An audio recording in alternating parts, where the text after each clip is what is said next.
ಪ್ರೀತಿಯ 10ನೇ ತರಗತಿ ಮಕ್ಕಳೇ, ಇವತ್ತು ನಾವು ಪಾಠ ಸಂಖ್ಯೆ 5 ಪಾಠದ ಹೆಸರು ಮೇರಾ ಬಚ್ಪನ್. ಡಾಕ್ಟರ್ APJ ಅಬ್ದುಲ್ ಕಲಾಂ ಈ ಪಾಠವನ್ನು ನೋಡೋಣ ಮಕ್ಕಳೇ. ಮೊದಲಿಗೆ ಲೇಖಕರ ಪರಿಚಯವನ್ನು ನೋಡ್ಕೊಂಬರೋಣ. ನೋಡ್ಕೊಳ್ಳಿ. APJ ಅಬ್ದುಲ್ ಕಲಾಂ विस्तृत रूप क्या है? हाउल फकीर जैनुलब्दीन अब्दुल कलाम. पूरा नाम और पूर्ति ಹೆಸರೇನು? हाउल फकीर जैनुलब्दीन अब्दुल कलाम. जी का जन्म 15/10/1931 को हुआ. बड़े वैज्ञानिक डॉक्टर APJ अब्दुल कलाम जी 25/7/2002 26/7/2007 तक हमारे देश में के राष्ट्रपिता थे. देश के आदर्श तथा जनवादी राष्ट्रपति के नाम से भारत के करोड़ करोड़ हृदयों में प्रतिष्ठित कलाम जी अपनी 82 वर्ष की उम्र में भी अनेक सामाजिक प्रतिशाली आंदोलनों में अत्यंत सक्रिय रहे. बच्चों तथा युवकों के चैतन्यशील एवं बहुमुखी व्यक्तित्व के निर्मातृ आपके नए अभियान का मंत्र था, मैं क्या हूँ. स्वपरिवर्तन की ओर उन्मुख इस अभियान का उद्घोष था. ईमानदार कार्य एवं ईमानदार का नाम ओमोपल अभियान द्वारा आप बचपन में ही इन सवालों को बोलना चाहते थे कि मैं देश के लिए क्या दे सकता हूँ, समाज एवं परिसर के लिए क्या कर सकता हूँ. ಮಕ್ಕಳೇ, ಈ ಒಂದು ಪಾಠದಲ್ಲಿ APJ ಅಬ್ದುಲ್ ಕಲಾಂ ಅವರ ಪೂರ್ತಿ ಹೆಸರೇನು ಇದು ನೆನಪಿಟ್ಕೋಬೇಕು. ಹಾವುಲ್ ಫಕೀರ್ ಜೈನುಲಬ್ದೀನ್ ಅಬ್ದುಲ್ ಕಲಾಂ ಅಂತೇಳಿ. ನಂತರ ಅವರ ಜನ್ಮ 15/10/1931 15/10/1931 ಅಂತೇಳಿ.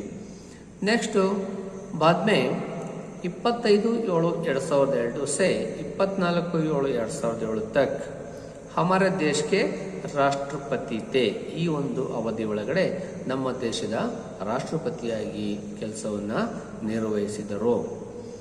ಆನಂತರ ಇವರು ಆದರ್ಶ ಸಿದ್ಧಾಂತಗಳನ್ನು ಒಳಗೊಂಡಂತಹ ಜನವಾದಿ ರಾಷ್ಟ್ರಪತಿಯಾಗಿದ್ದರು. ನಾಮಕೆ ಭಾರತ್ ಕರೋಡ್ ಕರೋಡ್ ಅಂದರೆ ಕೋಟಿ ಕೋಟಿ ಜನರ ಮನಸ್ಸಿನ ಒಳಗಡೆ ಇರುವಂತಹ ಒಬ್ಬ ವ್ಯಕ್ತಿ APJ ಅಬ್ದುಲ್ ಕಲಾಂ ಅವರು ಆಗಿದ್ದರು.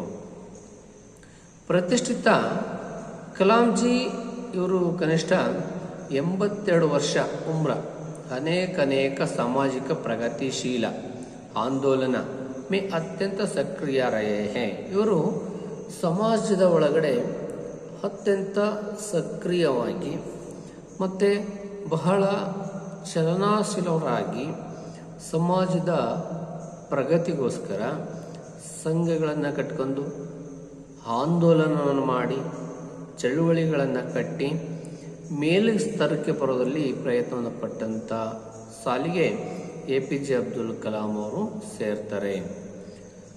ಹಾಗೆಯೇ ಅತ್ಯಂತ ಸಕ್ರಿಯ बच्चों तथा युवकों के चैतन्यशील एवं बहुमुखी व्यक्तित्व के निर्मातृ थे. ಇವರು ಇವತ್ತಿನ ವಿದ್ಯಾರ್ಥಿ ಸಮೂಹಕ್ಕೆ ಮತ್ತು ಯುವ ಸಮೂಹಕ್ಕೆ ಮಾದರಿಯಾಗಿ ಅವರಿಗೆ ಒಂದು ಕ್ರಿಯಾಶೀಲವಾಗಿ ವಿಚಾರಗಳನ್ನು ಕೊಡುವುದರಲ್ಲಿ ಯಶಸ್ವಿ ಪಾತ್ರವನ್ನು ವಹಿಸಿದ್ರು. ಜೊತೆಗೆ ಅವರ ಆದರ್ಶ ಗುಣಗಳನ್ನು ಜನಗಳು ಅಥವಾ ವಿದ್ಯಾರ್ಥಿಗಳು ಮತ್ತು ಯುವಕರು ಮೈಗೂಡಿಸ್ಕೊಂಡಿದ್ರು ಅನ್ನೋ ಮಾತನ್ನು ಕೂಡ ಇಲ್ಲಿ ನಾವು ಕೇಳಿ ಬರ್ತಾ ಇದೆ. ಹಾಗೆ ಮೈ ಕ್ಯಾ ಹೂँ ಕ್ಯಾ ಧೂ ಸ್ವಪರಿವರ್ತನ್ ಕಿ ಹೋ ಉನ್ಮುಖ ಇಸ್ ಅಭಿಯಾನ್ ಕಾ ಉದ್ಘೋಷ ಥಾ. ಇವರು ಮೊದಲು ನಾನು ಪರಿವರ್ತನೆ ಆಗಬೇಕು, ಆನಂತರ ಬೇರೆಯವರ ಪರಿವರ್ತನೆಯನ್ನು ಮಾಡಬೇಕು ಅನ್ನೋದು ಇವರ ಒಂದು ಸಿದ್ಧಾಂತ. ಹಾಗೆಯೇ ಇಮಾನಂದರ್ ಕಾ ನಾಮ್, ಹಾಗೆ ಜವಾಬ್ದಾರಿತವಾಗಿರುವಂತಹ ಒಬ್ಬ ವ್ಯಕ್ತಿ ಆಗಿದ್ದರು APJ ಅಬ್ದುಲ್ ಕಲಾಂ ಜಿ ಅವರು. ओमोपाल अभियान द्वारा आप बचपन में ही इन सवालों को बोलना चाहते थे कि मैं देश के लिए क्या दे सकता हूँ. ಅವರು ಹೇಳ್ತಾ ಇದ್ರು, ದೇಶ ನನಗೇನು ಕೊಟ್ಟಿದೆ ಅನ್ನೋದಕ್ಕಿಂತ ದೇಶಕ್ಕೆ ನಾನೇನು ಕೊಡುಗೆಯನ್ನು ಕೊಟ್ಟಿದ್ದೇನೆ ಅನ್ನೋ ಮಾತನ್ನು ಅವರು ಅವಾಗವಾಗ ಅದನ್ನು ವ್ಯಕ್ತಪಡಿಸ್ತಾ ಇದ್ರು. ಸಮಾಜ एवं ಪರಿಸರ के लिए क्या कर सकता हूँ. ನಾವು ಜೀವನದಲ್ಲಿ ಮನುಷ್ಯ ಆದ ನಂತರ ಈ ಸಮಾಜಕ್ಕೆ ಅಥವಾ ಈ ದೇಶಕ್ಕೆ ಏನಾದರೂ ಒಂದು ಕೊಡುಗೆಯನ್ನು ಕೊಡಬೇಕು. ಆ ಕೊಡೋದಲ್ಲಿ ನಮ್ಮದೇ ಆಗಿರುವಂಥ ಪಾತ್ರ ಆಗಿರಬೇಕು ಅಂತೇಳಿ ಎಲ್ಲ ಯುವಕರಿಗೆ ಮತ್ತು ವಿದ್ಯಾರ್ಥಿ ಸಮೂಹಕ್ಕೆ ಆವಾಗ ಮಾಹಿತಿಯನ್ನು ಹಂಚ್ಕೊಳ್ತಾ ಇದ್ದರು. ಜೊತೆಗೆ ಹಂಚ್ಕೊಳ್ಳೋದ್ರ ಜೊತೆಗೆ ಅವರು ಸ್ವತಃ ಕೆಲಸಗಳನ್ನು ಮಾಡಿದರು. ಸಮಾಜಕ್ಕೋಸ್ಕರ, ದೇಶಕ್ಕೋಸ್ಕರ ಮತ್ತು ಯುವಕರಿಗೆ ಸಕ್ರಿಯವಾಗಿರುವಂತಹ ಒಂದು ಸ್ಫೂರ್ತಿದಾಯಕ ವ್ಯಕ್ತಿಯಾಗಿ APJ ಅಬ್ದುಲ್ ಕಲಾಂ ಜಿ ಅವರು ಕಾಣಿಸ್ಕೊಂಡಿದ್ರು ಅನ್ನೋ ಮಾತನ್ನು ಈ ಸಂದರ್ಭದಲ್ಲಿ ಹೇಳೋದಕ್ಕೆ ಬಯಸ್ತೇವೆ. ಇದಿಷ್ಟು APJ ಅಬ್ದುಲ್ ಕಲಾಂ ಜಿ ಅವರ ಒಂದು ಕವಿ ಪರಿಚಯ ಆಗಿರುತ್ತೆ ಮಕ್ಕಳೇ. ಹಾಗೆಯೇ ಪಾಠದ ಆಶಯ ಕ್ಯಾ ಹೇ, ಏನು ಈ ಪಾಠದ ಆಶಯ ಏನೇಳುತ್ತೆ ಅಂತ ಹೇಳಿದರೆ, ಭಾರತಕ್ಕೆ ರಾಷ್ಟ್ರಪತಿ, ನಮ್ಮ ದೇಶದ ರಾಷ್ಟ್ರಪತಿಯಾಗಿ ಕಲಾಂ ಜಿ ಕ ಜೀವನ ಸಾದಗಿ ಕ ಮಿಸಲ್ ಥಾ. ಇವರು ನಮ್ಮ ದೇಶದ ರಾಷ್ಟ್ರಪತಿ ಆದಂಥ ಸಂದರ್ಭದಲ್ಲಿ ಹೇಗೆ ಇವರು ತನ್ನ ಕೆಲಸ ಕಾರ್ಯಗಳನ್ನು ಮತ್ತು ಅವರು ಸಿಕ್ಕಂಥ ಒಂದು ಕೆಲಸದ ಅವಧಿಯನ್ನು ಹೇಗೆ ಸದ್ಬಳಕೆಯನ್ನು ಮಾಡಿಕೊಂಡ್ರು, ಅದಕ್ಕಾಗಿಯೇ ಹೇಗೆ ತನ್ನ ಜೀವನವನ್ನು ಮೀಸಲಿಟ್ಟರು ಅನ್ನೋದನ್ನು ಅಲ್ಲಿ ಹೇಳ್ತಾರೆ. ಉನ್ಕೆ ಮಾತಾ ಪಿತಾ ಕ ಪರಿಶ್ರಮ, ಇವರ ತಂದೆ ಮತ್ತು ತಾಯಿಯ ಪರಿಶ್ರಮ ಬಹಳ ಪ್ರಭಾವ APJ ಅಬ್ದುಲ್ ಕಲಾಂ ಜಿ ಅವರ ಮೇಲೆ ಆಗಿತ್ತು ಅನ್ನೋ ಮಾತನ್ನು ಕೂಡ ಇಲ್ಲಿ ಹೇಳ್ಬೋದು. ಉನ್ಕಾ ಪರಿವಾರ ಧಾರ್ಮಿಕ ಏಕತಾ को मानता, बच्चों के लिए चैतन्यशील बहुमुखी व्यक्तित्व और निर्माण के लिए ऐसे आदर्श व्यक्तियों की जीवनी एवं आदर्श बनी है. ಇವರು ಚೈತನ್ಯಶೀಲರಾಗಿದ್ದರು, ಬಹುಮುಖಿ ವ್ಯಕ್ತಿತ್ವವನ್ನು ಹೊಂದಿದವರಾಗಿದ್ದರು, ಜೊತೆಗೆ ಆದರ್ಶ ವ್ಯಕ್ತಿಯಾಗಿದ್ದರು. ಇವರ ಗುಣಗಳು, ಇವರ ಸಿದ್ಧಾಂತಗಳನ್ನು ಸಮಾಜ ಅವರ ಆದರ್ಶಗಳನ್ನು ಅನುಸರಿಸ್ತಿದ್ರು. ಜೊತೆಗೆ ಜೀವನ ಆದರ್ಶ ಬನ್ನಿ ಹೇ, ಅವ್ರ ಜೀವನವನ್ನೇ ಒಂದು ಆದರ್ಶಪ್ರಾಯವಾಗಿ ಮಾರ್ಪಡಿಸಿದ್ರು ಅನ್ನೋದನ್ನು ಲೇಖಕರಾದಂಥ ಆವುಲ್ ಬಕೀರ್ ಜೈನುಲಬ್ದೀನ್ ಅಬ್ದುಲ್ ಕಲಾಂ ಜಿ ಅವರು ಈ ಸಂದರ್ಭದಲ್ಲಿ ಸ್ಪಷ್ಟಪಡಿಸ್ತಾ ಇದ್ದಾರೆ.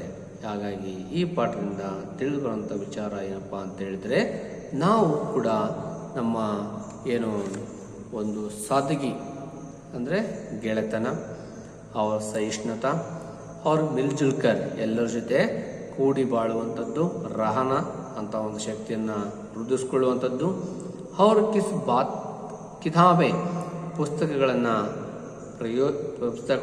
ಬಹಳ ಆಳವಾಗಿ ಅಧ್ಯಯನವನ್ನು ಮಾಡುವಂಥದ್ದು, आदि की प्रेरणा पा सकते हैं. ಇನ್ನು ಬೇರೆ ಬೇರೆ ಚಟುವಟಿಕೆಗಳಲ್ಲಿ ಕೂಡ APJ ಅಬ್ದುಲ್ ಕಲಾಂ ಅವರು ಮುಂದುವರೆದಿದ್ರು ಅನ್ನೋ ಮಾತನ್ನು ಈ ಸಂದರ್ಭದಲ್ಲಿ ನೋಡ್ಬೋದು.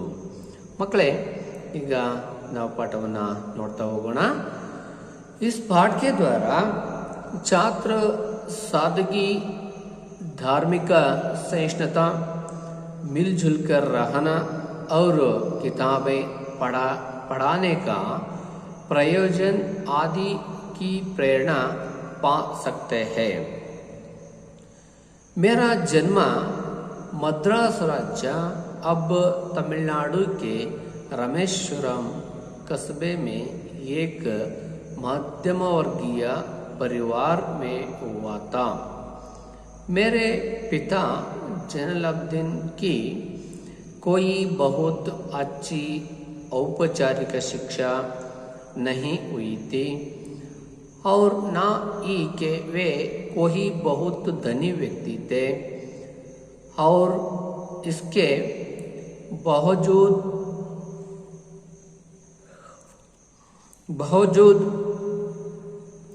वे बुद्धिमान थे और उनमें उदारता की सच्ची भावना थी. मेरी माँ आशियम्मा उनकी आदर्श जीवन संगिनी थी. मेरे माता पिता को हमारे समाज में एक आदर्श दंपति के रूप में देखा जाता था. मैं कई बच्चों में से एक था. लंबे चौड़े वहाँ सुंदर माता पिता का छोटी कदाकटी का साधारण सा दिखाने वाला बच्चा. हम लोगों अपने पुश्तैनी घर में रहते थे. रामेश्वरम की मस्जिद वाले गली में बना यह घर चूने पत्थर वहाँ ईंट से बना, पक्का और बड़ा था. मेरे पिता आडंबरहीन व्यक्ति थे और सभी अनावश्यक एवं ऐशो आराम वाली चीजों से दूर रहते थे. और मेरे माता पिता से हमारे समाज में एक आदर्श दंपति के रूप में देखा जा सकता है.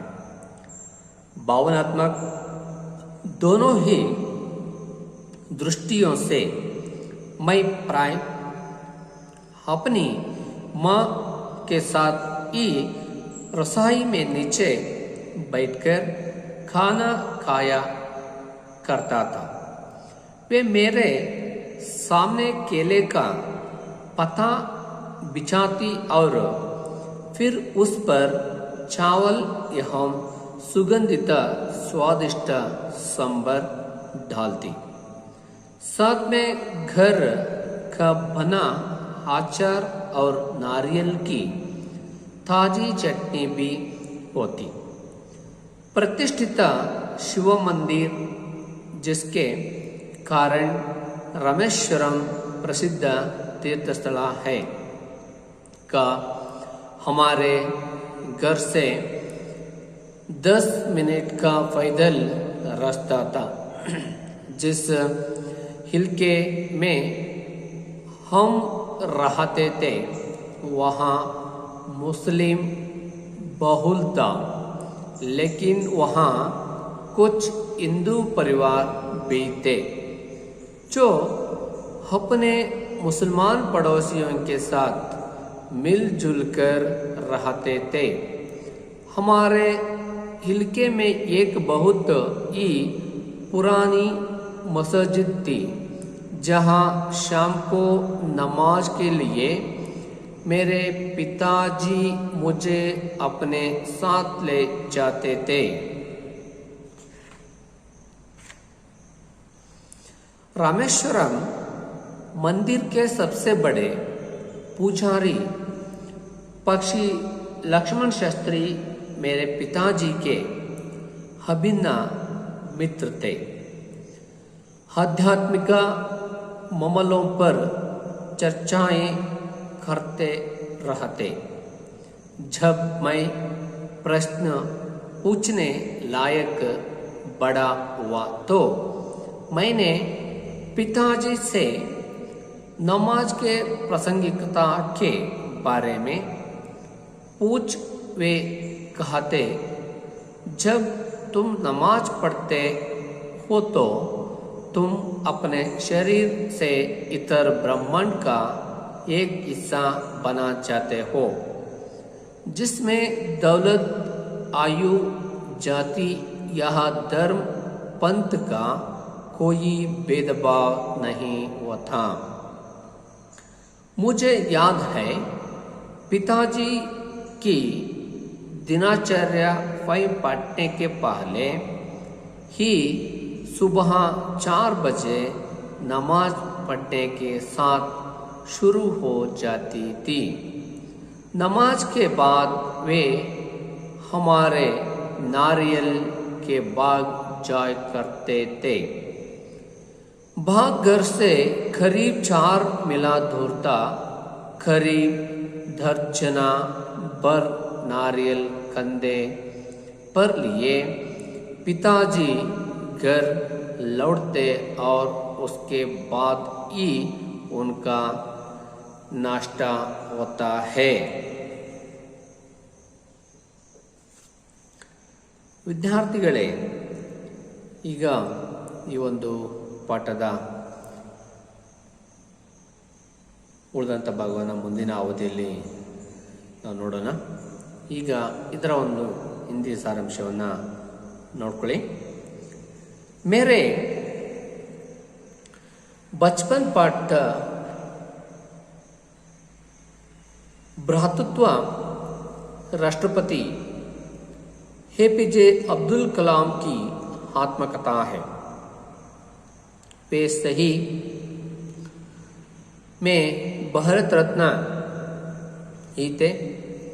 भारत सरकार ने उन्हें भारत रत्न, पद्मश्री, पद्मश्री भूषण और पद्म भूषण आदि पुरस्कारों से सम्मानित किया था। अब्दुल कलाम जन्म 15 अक्टोबर 1931 को रामेश्वरम कस्बे में माध्यमिक वर्गीय तमिल परिवार में हुआ था। इनके पिता का नाम जैनुलब्दीन तथा माता का नाम आशियम्मा था। इनके माता पिता की औपचारिक शिक्षा नहीं हुई थी, फिर भी समाज में आदर्श दंपति के रूप में देख जाता था। अब्दुल कलाम जी का संयुक्त परिवार था। वे पुश्तैनी घर में रहते थे। अब्दुल कलाम मानते कि उनका बाल्यकाल बहुत ही निश्चिंतता और सादगी में बीत था। प्रतिष्ठित शिव मंदिर, जिसके कारण रामेश्वरम प्रसिद्ध तीर्थस्थल है। अब्दुल कलाम के घर के बहुत नज़दीक था। घर के आसपास मुसलमान परिवारों की संख्या अधिक थी, लेकिन पड़ोसा में कुछ हिंदू परिवार भी थे।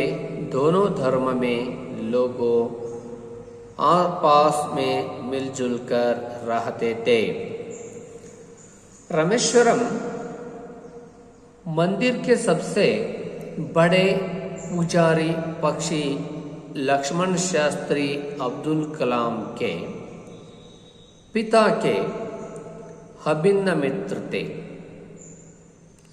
दोनों पारंपरिक वेशभूषा धारण करके आध्यात्मिक विषयों पर चर्चा करते थे।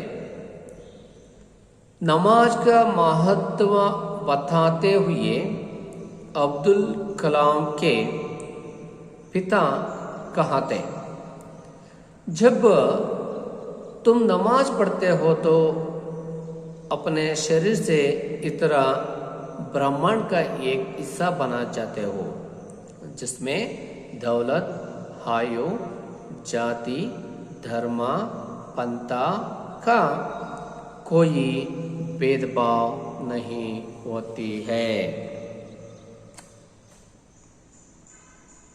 ಮಕ್ಕಳೇ, ಇಷ್ಟು ಈ ಒಂದು ಅವಧಿಯ ಪಾಠದ ಒಂದು ಸಾರಾಂಶ ಆಗಿರುತ್ತದೆ.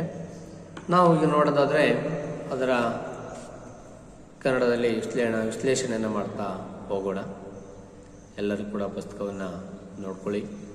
ध्यान से सुन सकता हूँ किताब में. आगे यहाँ कड़ियाँ देखिए. मेरा बचपन अंद्रेನು, ನನ್ನ ಬಾಲ್ಯ. ಈ ನನ್ನ ಬಾಲ್ಯ ಅನ್ನೋದು ಅವರ ಜೀವನ ಚರಿತ್ರೆಯನ್ನು ಹೇಳಿಕೊಡುವಂಥದ್ದು ಎಂಬ ನಾವು ನೋಡ್ತೀವಿ. ನೀವ್ಯಾರಾದರೂ ಬಾಲ್ಯದಲ್ಲಿ ಅಥವಾ ನಾವ್ಯಾರಾದರೂ ಬಾಲ್ಯದಲ್ಲಿ ಆಗಿರುವಂಥ ಘಟನೆಗಳನ್ನು ಒಂದು ಕಡೆ ಬರೆದಿಡುವಂಥ ಕೆಲಸ ಅಲ್ವಾ ಮಕ್ಕಳೇ? ಏನಂತ ಹೇಳೋದಕ್ಕೆ ಡಿಕ್ಷನರಿ, ಡೈರಿಯನ್ನು ಬರೆಯುವಂಥ ಅಭ್ಯಾಸವನ್ನು ಮಾಡ್ಕೋಬೇಕು.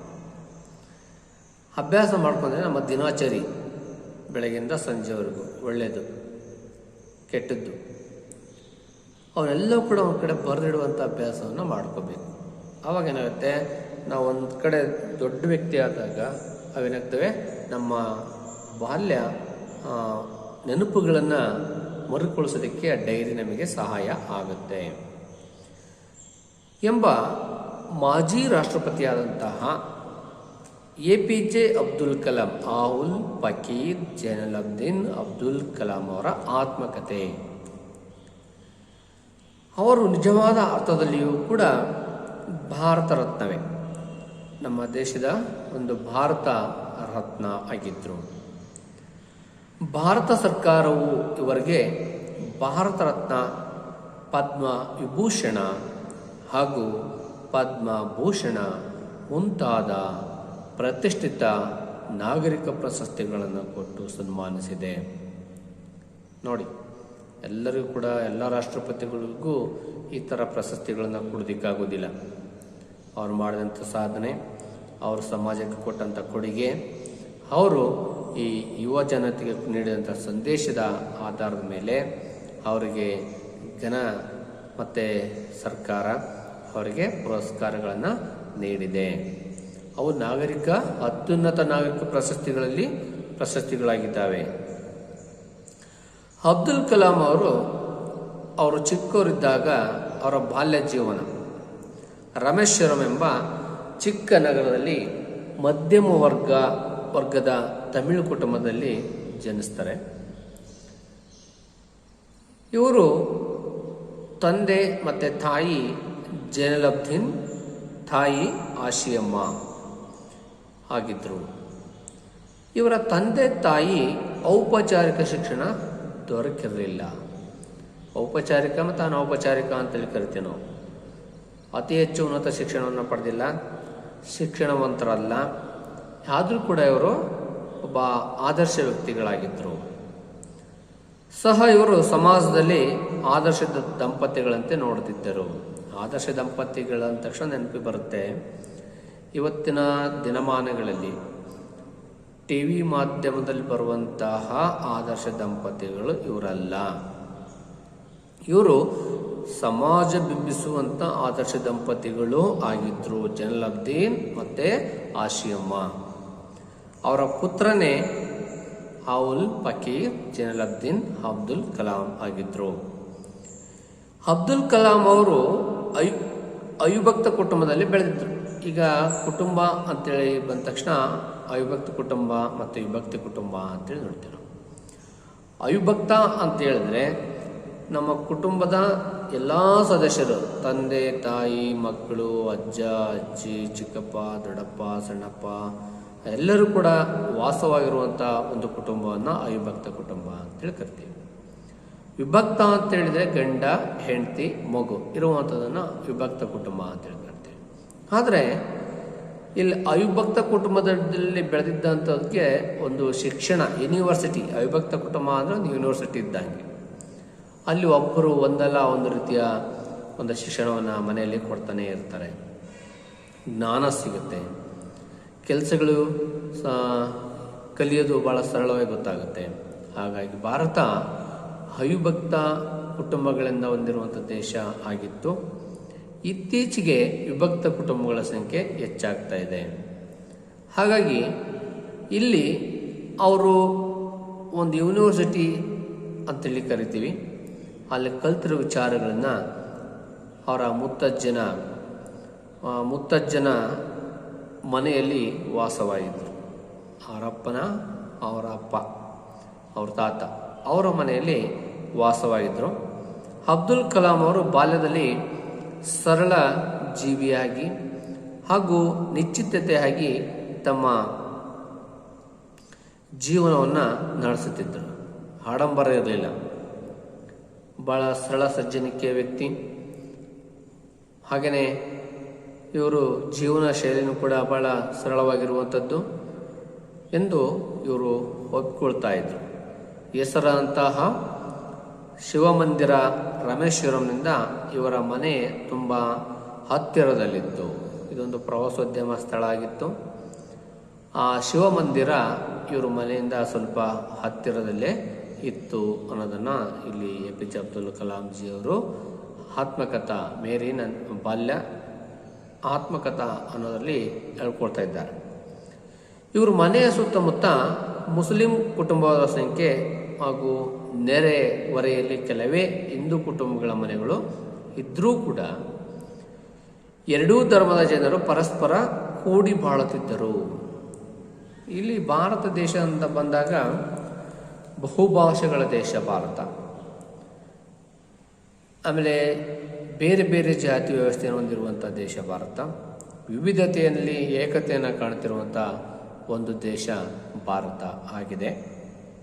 ಅದರಲ್ಲಿ APJ ಅಬ್ದುಲ್ ಕಲಾಂಜಿ ಅವರು ವಾಸ ಮಾಡ್ತಿರುವಂಥ ಸ್ಥಳ ರಾಮೇಶ್ವರಮಲ್ಲಿ ಇವರು ಹೆಚ್ಚು ಸಂಖ್ಯೆಯಲ್ಲಿ ಇದ್ದರೂ ಕೂಡ ಅಲ್ಲಿ ಹಿಂದೂ ಪರಿವಾರದ ಕುಟುಂಬಗಳು ಕೂಡ ಅಲ್ಲಿ ಇದ್ದವು. ಅಲ್ಲಿ ಹೇಗಿದ್ದರು ಇವರು ಅಂತೇಳಿದರೆ ಅಣ್ಣ ತಮ್ಮ, ಅಕ್ಕ ತಂಗಿಯ, ಸಹೋದರ ಸಹೋದರಿ ಥರ ಅಲ್ಲಿ ವಾಸವನ್ನು ಮಾಡ್ತಾಯಿದ್ರು. ಅಲ್ಲಿ ಯಾವುದೇ ರೀತಿಯ ಜಾತಿ, ಇವನು ಹಿಂದೂ ಮುಸ್ಲಿಂ ಅಂತೇಳಿ ಯಾವುದೇ ರೀತಿಯ ತಾರತಮ್ಯ ಇರಲಿಲ್ಲ. ಜಾತಿ ವ್ಯವಸ್ಥೆ ಅಲ್ಲಿರಲಿಲ್ಲ. ಎಲ್ಲರೂ ಕೂಡ ಒಂದು ಪ್ರೀತಿ ವಾತ್ಸಲ್ಯದಿಂದ ಅಲ್ಲಿ ಕಾಣುವಂಥ ಒಂದು ವಾತಾವರಣ ಆ ಪ್ರದೇಶದಲ್ಲಿ ಇತ್ತು ಅನ್ನೋದನ್ನು ಕೂಡ ಇಲ್ಲಿ ಲೇಖಕರು ಹೇಳ್ತಾರೆ. ಜೊತೆಗೆ ದೇವಸ್ಥಾನದ ಹಿರಿಯ ಪೂಜಾರಿಯಾದಂತಹ ಪಕ್ಷಿ ಲಕ್ಷ್ಮಣ ಶಾಸ್ತ್ರಿ ಅವರು ಅಬ್ದುಲ್ ಕಲಾಂ ಅವರ ತಂದೆ ಆದಂಥ ಆತ್ಮೀಯ ಸ್ನೇಹಿತರಾಗಿದ್ದರು. ಇಬ್ಬರು ಒಂದು ಪಾರಂಪರಿಕ ವೇಷಭೂಷಣದ ಉಡುಪುಗಳು ಧರಿಸುತ್ತಿದ್ದರು ಹಾಗೂ ಆಧ್ಯಾತ್ಮ ವಿಷಯಗಳ ಬಗ್ಗೆ ಚರ್ಚೆ ಮಾಡುತ್ತಿದ್ದರು. ಈಗ ವೇಷಭೂಷಣ ಅಂತೇಳಿ ನಾವು ಬಂದಾಗ ಗಮನಿಸಬೇಕು, ಇಲ್ಲಿ ಮುಸಲ್ಮಾನ್ ಧರ್ಮದ ವೇಷಭೂಷಣಗಳು ಬೇರೆ ಇರ್ತವೆ. ಹಿಂದೂ ಧರ್ಮ ಪಕ್ಷಿ ಲಕ್ಷ್ಮಣಶಾಸ್ತ್ರಿಯವರ ಒಂದು ಕುಟುಂಬಕ್ಕೆ ಬಂದಾಗ ಅವರ ವೇಷಭೂಷಣಗಳು ಬೇರೆ ಆಗಿರ್ತವೆ. ಆದರೂ ಕೂಡ ಭಾಷೆ ಬೇರೆ, ವೇಷ ಬೇರೆ, ಆದರೂ ಕೂಡ ಇವರೆಲ್ಲರೂ ಸ್ನೇಹಿತರಾಗಿದ್ದರು.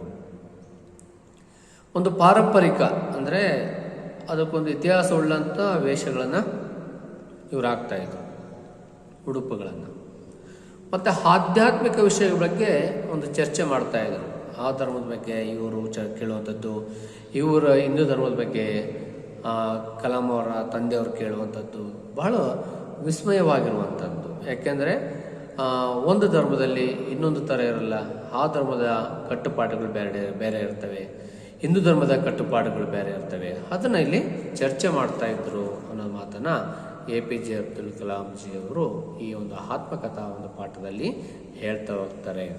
ಹಾಗಾಗಿ ಮಕ್ಕಳೇ, ಈ ಒಂದು ಪಾಠ ಎಲ್ಲರೂ ಕೂಡ ಆದರ್ಶವಾಗಿರಲಿ, ನೀವು ಕೂಡ ಆದರ್ಶ ವ್ಯಕ್ತಿಯಾಗಿ ಬಾಳಿ ಅಂತ ಹೇಳ್ತಾ ಈ ಒಂದು ಅವಧಿಯನ್ನು ಮುಗಿಸ್ತಾ ಇದ್ದೀನಿ.